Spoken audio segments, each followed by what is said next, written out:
Au Tchad, les magistrats sont en grève générale sans service minimum depuis ce lundi 5 février 2018. Cette décision est prise à l'issue d'une assemblée générale tenue le même jour pour protester contre la réduction des salaires des fonctionnaires de l'État dont les magistrats sont aussi victimes. Selon le syndicat des magistrats du Tchad, l'abattement de salaire initié par le gouvernement est irrégulier et arbitraire.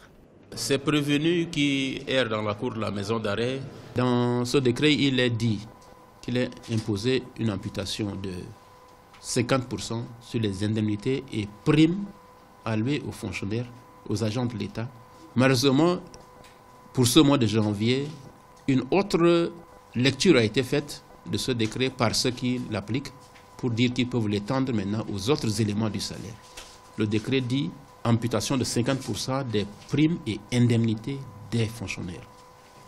Ça ne doit pas toucher le salaire indiciaire des gens, ça ne doit pas toucher aux autres éléments et avantages du salaire. Malheureusement, c'est ce qui trouve être le cas. Du côté du gouvernement, le ministre tchadien de la fonction publique, du travail et du dialogue social, Mahamat Mokhtar Ali, estime que les mesures et les actions courageuses entreprises par le gouvernement sont nécessaires pour sortir le pays de cette crise économique et financière. Mais elles sont incomprises par les partenaires sociaux.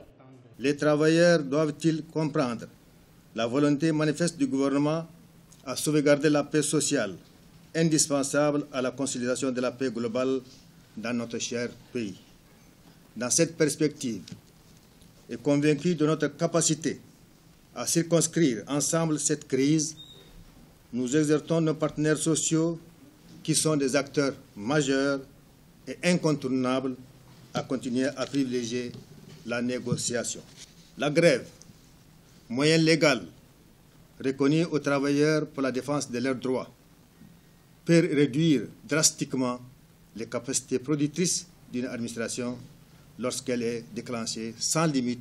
Pour rappel, le Tchad traverse depuis quelques mois une crise sociale suite à la grève générale lancée par les syndicats qui protestent contre les mesures d'austérité du gouvernement, notamment l'abattement des salaires des fonctionnaires, l'augmentation de l'impôt sur le revenu des personnes physiques et la révision du prix du carburant à la pompe.